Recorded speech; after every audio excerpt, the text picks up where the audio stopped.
കാശി പോലും അറിയാതെ അവൻ്റെ കരങ്ങൾ അവളുടെ ഇടുപ്പിലൂടെ പിഞ്ഞു മുറുകി. അവൻ അവളെ എടുത്തുയർത്തി തൻ്റെ മടിത്തട്ടിലിരുത്തി. അവൾ അവൻ്റെ കണ്ണുകളിൽ തന്നെ ഉറ്റുനോക്കി. ഒരിക്കൽ അവൻ അറിയാതെ അറിഞ്ഞവളെ ഇന്ന് അറിഞ്ഞുകൊണ്ട് സ്വന്തമാക്കാൻ അവൻ്റെ മനസ്സും ശരീരവും അവനോട് തന്നെ അലമുറയിട്ടുകൊണ്ടിരുന്നു. മനസ്സിനെ നിയന്ത്രിക്കാൻ ഒരുപാട് നോക്കി, എന്നാൽ കഴിഞ്ഞില്ല. ആ പെണ്ണിൽ അവൻ ആ നിമിഷം അവനെ തന്നെ നഷ്ടമാക്കിയ പോലെ അവൻ്റെ ചുണ്ടുകൾ മെല്ലെ അവളുടെ കഴുത്തിൽ പതിഞ്ഞു. അവൻ്റെ കട്ടിയാർന്ന കുറ്റിത്താടി രോമങ്ങൾ അവളുടെ കഴുത്തിൽ പതിഞ്ഞതും അവൾ വീണ്ടും അവനിൽ ലയിക്കാൻ വേണ്ടിയുള്ള അനുഭൂതി നിറച്ചു. അവളുടെ ഇരു കരങ്ങളും അവനെ അവളിലേക്ക് വരിഞ്ഞു മുറുകി. അവൻ്റെ ചുണ്ടുകൾക്കൊപ്പം നാവും അവളെ ചലിക്കാൻ തുടങ്ങി. അതിനൊപ്പം അവൾ അവനിലെ പിടിയും മുറുക്കിക്കൊണ്ട് തന്നെയിരുന്നു. കാശിയുടെ കണ്ണുകൾ അവളുടെ ഉയർന്ന താഴ്ന്ന മാറിടത്തിൽ പതിഞ്ഞു. അവൻ്റെ കരങ്ങൾ അവയെ പൊതിഞ്ഞു. അവൾ അവനെ ഉറ്റുനോക്കി. അവൻ അവളെ നോക്കിയല്ല, അവളെ തലോടിക്കൊണ്ടിരുന്നു. മാറി മാറി അവളുടെ പിൻ ചെയ്തു വെച്ച സാരി അവൻ ഊരി മാറ്റി. ഇപ്പോൾ അവളുടെ നെഞ്ച് അവന് വ്യക്തമാണ്. അവളുടെ ബ്ലൗസ് അവൻ ഊരി മാറ്റി. ഒപ്പം അവളുടെ നെഞ്ചിന് മറയായി നിന്ന മറ്റുള്ളവയും. അവന് മുന്നിൽ തെളിഞ്ഞ ആ രണ്ട് മാറിടങ്ങളും കാശി കൊതിയോടെ നോക്കി. അവനെ അവളെ ഒന്ന് മറിച്ച് നിലത്തെ ബെഡിൽ കിടത്തി. ഒപ്പം നിലത്തേക്ക് ചാഞ്ഞു. പാറ അവനെ അറിയാൻ ആഗ്രഹിച്ചു. അവന് വിധേയമായി കിടന്നു. അവൻ്റെ കണ്ണുകൾ അവളുടെ റോസ് നിറത്തിലുള്ള ചുണ്ടുകൾ ഉടക്കി. മെല്ലെ അവൻ അവയെ കടിച്ചു കുന്നുണയാൻ തുടങ്ങി. ആദ്യം മെല്ലെയായിരുന്നെങ്കിലും പിന്നെ അത് തീവ്രമായി തുടങ്ങിയിരുന്നു. മെല്ലെ നാവുകൾ തമ്മിൽ ബന്ധനത്തിലായതും പരസ്പരം രണ്ടുപേരും മത്സരിച്ചു കൊണ്ടുള്ള ഒരു ചുംബനത്തിൽ അകപ്പെട്ടു പോയിരുന്നു. അവൻ്റെ ചുണ്ടുകൾ പതുക്കി താഴേക്ക് ഊർന്നിറങ്ങി. അവനിൽ കൊതി പിടിച്ച മാറിടത്തിലെത്തി നിന്നും മെല്ലെ അവിടെ ചുണ്ടുകൾ കൊണ്ട് തലോടി തഴുകിയ ശേഷം അവിടെ നുണയാൻ തുടങ്ങി. ഒരു മാറിടത്തിൽ നുണയുമ്പോൾ മറ്റൊരു മാറിടത്തെ അവൻ തഴുകി തലോടിക്കൊണ്ടിരുന്നു. അവൻ നുണയുന്നതിനൊപ്പം പല്ലുകൾ കൊണ്ട് ചിത്രം വരച്ചു. പിന്നെ അവിടെ കടിച്ചു നുണയാൻ തുടങ്ങി. അവൾ വേദനയോടൊപ്പം ഉന്മാദം നിറച്ചു. അവൾ ബെഡിൽ കിടന്നു പൊളിഞ്ഞു പൊങ്ങാൻ തുടങ്ങി. അവ രണ്ടു മാറിനെയും അതുപോലെ തന്നെ കടിച്ചു നുണഞ്ഞു. അവസാനം അവയെ ഒരുമിച്ച് നുണഞ്ഞു രുചിക്കാൻ തുടങ്ങി. മെല്ലെ ചുണ്ടുകൾ വീണ്ടും താഴേക്ക് ചലിപ്പിച്ചു. ആ ഒരു നിമിഷം തന്നെ അവൻ ബാക്കി ഡ്രസ്സും അവളിൽ നിന്നും അടർത്തി മാറ്റിയിരുന്നു. അവൻ അവളുടെ മേനി ഒന്നാകെ ഒഴിഞ്ഞു നോക്കി. എത്ര നോക്കിയിരുന്നിട്ട് കൊതി തീരാത്തതുപോലെ അവൻ അവളുടെ നാഭിച്ചുവിൽ ചുണ്ടുകൾ ചേർത്ത് നുണഞ്ഞു. ആ സമയം അവൻ്റെ കരങ്ങൾ അവളുടെ ഇടുപ്പിൽ കൂടെ താഴേക്ക് സഞ്ചരിച്ചു. അവളുടെ കാൽ ഇടുക്കിയിലൂടെ അവൻ്റെ കൈവിരലുകൾ മറ്റേതോ കാവ്യം തീർക്കാൻ തുടങ്ങിയതും അവൾക്ക് അവളെ തന്നെ നഷ്ടമാകാൻ തുടങ്ങി.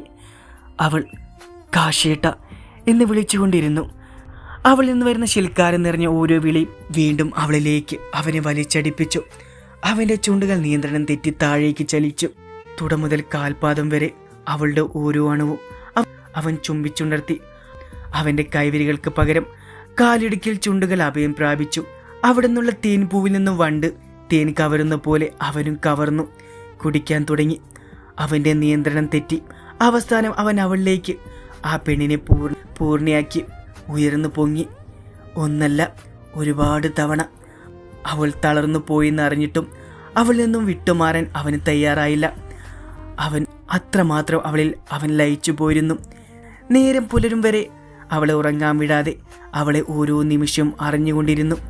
അവൻ നൽകുന്ന ഓരോ തളർച്ചയിലും അവനിൽ നിന്നും അടർന്നു മാറാതെ അവനും അവളൊപ്പം ലയിച്ചു ചേർന്നിരുന്നു. കാശിയുടെ നെഞ്ചിൽ പറ്റിച്ചേർന്ന് കിടക്കുകയായിരുന്നു പാറു. സമയം 4:30 കഴിഞ്ഞിരുന്നു. പുറത്ത് നേരം പുലർന്ന കിളിയൊച്ചകൾ കേൾക്കാം. കാശേട്ടാ, എഴുന്നേൽക്കണ്ടേ? ഉണർന്നാലെന്താ? അയ്യോ, എന്താടി? ഒന്നുമില്ല. നിന്നെ മാറ്റിക്കളഞ്ഞു പാർവതി. എന്തേ, എന്നെ ഉൾക്കൊള്ളാനാവുന്നില്ല കാശിടിന്? എനിക്ക് ഉൾക്കൊള്ളാനാവില്ലായിരുന്നെങ്കിൽ ഈ വേദന പുലരുന്നവരെ നിനക്ക് തരില്ലായിരുന്നല്ലോ. പിന്നെ നിന്നെ സ്നേഹിച്ച് തുടങ്ങിയിരിക്കുന്നു ഞാൻ. അവൾ അവനെ ചീർത്ത് പിടിച്ചു. എന്നെ മുകളിൽ തനിച്ചാക്കി പൊക്കളഞ്ഞേക്കലടി നീ. ഇല്ല, അങ്ങനെ പോകാനാവുമെന്ന് തോന്നുന്നുണ്ടോ? അല്ലെങ്കിൽ പോകുമോ? ഈ പാറു ഇന്നെൻ്റെ ജീവിതത്തിൽ എന്നേക്കാൾ ഞാൻ സ്നേഹിക്കുന്ന കാശിയേട്ടനെ, നമ്മുടെ മോള് കുഞ്ഞിയാണ്. നിങ്ങളെവിടെയാണോ അവിടെയാണ് ഈ പാറുവിൻ്റെ ലോകം. അവൻ അവളുടെ മൂർധാവിൽ മുത്തി. ഒപ്പം അവളെ ഇരു കരങ്ങളും കൊണ്ട് എടുത്തുയർത്തി. കാശേട്ട വിട്ടേ, എന്തേ കാണിക്കണേ? കുഞ്ഞിനെ ഉടന്ന അയ്യ മാനം പോകും. അവളിപ്പോൾ ഉണരില്ല. അടങ്ങി കിടക്കടി അവിടെ. ചുമ്മാ ഇരുന്നെന്നെ വഴി തെറ്റിച്ചതും പോരാ, എന്നിട്ട് കിടന്ന് ചാടുന്നു. അത്രയും പറഞ്ഞ് അവനവളെ ബാർട്ടപ്പിൽ കൊണ്ടുകിടത്തി വെള്ളം ഓൺ ചെയ്തു. ഒപ്പം അവനും അവൾക്കൊപ്പം അതിലേക്ക് കയറിക്കിടന്നു. ചുണ്ടിൽ നിന്നും തുടങ്ങി മാടം വരെ നുണഞ്ഞ് രുചിച്ചുകൊണ്ടു. വീണ്ടും ആ പെണ്ണിനെ അവിടെ വെച്ചു ഉയർച്ച താഴ്ചകൾ നൽകി പൂർണ്ണതയിലെത്തിക്കുമ്പോൾ രണ്ടുപേരും നന്നായി തണുത്ത് കുളിച്ചിരുന്നു. കാശി കണ്ണാടിയുടെ മുന്നിൽ നിന്നും തല തുടയ്ക്കുമ്പോൾ പാറു ബാത്റൂമിൽ നിന്നും ഡ്രസ്സു മാറി പുറത്തു വന്നിരുന്നു. അവന് മുന്നിൽ കയറി കണ്ണാടിയിൽ കൂടെ മുടി തുടയ്ക്കുന്നവളെ അവൻ കണ്ണെടുക്കാതെ നോക്കി നിന്നു. കഴുത്തിലും വയറ്റിലുമെല്ലാം അവൻ തീർത്ത പാടുകൾ വ്യക്തമായി കിടപ്പുണ്ട്. അവൻ അവളുടെ ഇടുപ്പിലൂടെ ചുറ്റിപ്പിടിച്ചു അവനോട് ചേർത്ത് നിർത്തി. അവൻ്റെ നെഞ്ചിൽ തട്ടി ഈറനായി നിൽക്കുന്നവളെ കണ്ടതും വീണ്ടും അവൻ അവളിലേക്ക് ചേരാൻ തോന്നി. കാശി അവൾ അവനിലേക്ക് ചേർത്ത് പിടിച്ചു. ആ ചുണ്ടിന് കരങ്ങൾ കൊണ്ടു തൊട്ടു. പിന്നെ അവിടെ ചെറുതായി മുത്തി. മെല്ലാമൊത്തം ഇരുവരും ചൂട് പിടിക്കാൻ തുടങ്ങിയതും അച്ഛാ എന്ന് പറഞ്ഞ് കുഞ്ഞ് ചിണങ്ങിക്കൊണ്ട് എഴുന്നേറ്റു. അവളുടെ സൗണ്ട് കേട്ടതും കാശി പാർവിൽ നിന്നും പിടഞ്ഞു മാറി. അവൻ കുഞ്ഞിയുടെ അരികിൽ ചെന്നതും ഉറക്കം മുറിഞ്ഞതുപോലെ അവൻ്റെ നെഞ്ചിലേക്കും പറ്റിച്ചേർന്നിരുന്നു. അച്ഛൻ്റെ കുഞ്ഞിക്കെന്താ ഉറക്കം വരുന്നു? പിന്നെ ഇനി എൻ്റെ മോൾ ഉറങ്ങണ്ട, സമയം ഒരുപാടായി. ഇനി ഉച്ചയ്ക്ക് അമ്മയ്ക്കൊപ്പം ഉറങ്ങിയാൽ മതി. അച്ഛനും വേദു അപ്പോൾ അച്ഛൻ വന്നാൽ ശരിയാവില്ല, അവസാനം നിന്റെ അമ്മയുടെ ഉറക്കം പോകും. കാശി പാവറിനെ നോക്കി അത് പറയുമ്പോൾ അവൾ കാശി നോക്കി കണ്ണുരുട്ടി. കാശി റെഡിയായി കുഞ്ഞിനെ റെഡിയാക്കി താഴേക്ക് ചെല്ലുമ്പോൾ അവനൊപ്പം പാറുവും ചെന്നു. പ്രണവും രശ്മി രോഹിത്തും ഫുഡ് കഴിക്കുമായിരുന്നു. അവർക്ക് വിളമ്പിക്കൊടുത്തുകൊണ്ട് തന്നെ സ്റ്റെല്ലയും ജെനിയും അടുത്ത് തന്നെ ഉണ്ടായിരുന്നു.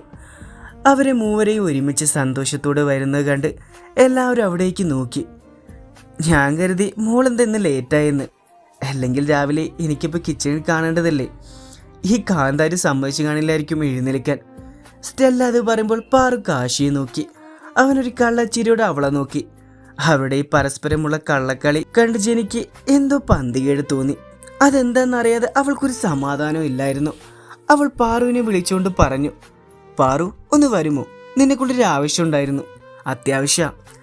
അത് പറഞ്ഞ് കുഞ്ഞിയെയും കൊണ്ട് കാശിയോട് കഴിക്കാൻ പറഞ്ഞിട്ട് പാറു അവൾക്ക് പിന്നാലെ ചെന്നു. കിച്ചണിൽ കൂടെ പുറത്തേക്കുള്ള ഡോർ വഴി പാറുവിനെ പിടിച്ചുകൊണ്ട് നേരെ ചെന്ന് നിന്നത് അവിടെയുള്ള ഒരു മാവിൻ്റെ തണയിലായിരുന്നു. എന്താടി കാശിയുടെ നിനക്കുമിടയിൽ ഒരു ചുറ്റിക്കളി? ഇന്നലെ വരെ സങ്കടപ്പെട്ട് നടന്നവൾ ഇന്ന് നോക്കുമ്പോൾ പരസ്പരം രണ്ടും കൂടെ നിന്ന് കിണിക്കുവാണ്. ഭാര്യയും ഭർത്താവുമ്പോൾ അങ്ങനെയാണ്. അത് നീ കെട്ടിക്കഴിയുമ്പോൾ മനസ്സിലാവും.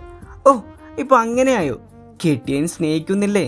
തേങ്ങയാണ് മാങ്ങയാണെന്ന് പറയാൻ ഞാൻ വേണം.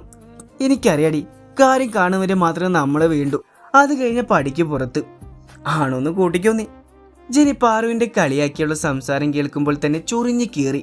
അത് കാങ്ങിയ പാറു ഒന്ന് ചിരിച്ചു. ഇതേ പെണ്ണെ, എൻ്റെ മുന്നിൽ നിന്ന് ചിരിച്ചുണ്ടല്ലോ, ഞാൻ വല്ലതും പറയും കേട്ടല്ലോ. നീ പറഞ്ഞു, ഞാൻ കേട്ടോളാം. എന്തായാലും ഈ നിന്നോട് കാശിയേട്ടൻ സ്നേഹിക്കുന്നില്ല എന്നെന്ന് പറഞ്ഞ് കരഞ്ഞു വരില്ല ഞാൻ. കാരണം ആ മനസ്സിലും ഈ ശരീരത്തിലും ഇപ്പോൾ ഈ പാറു ഉണ്ട്.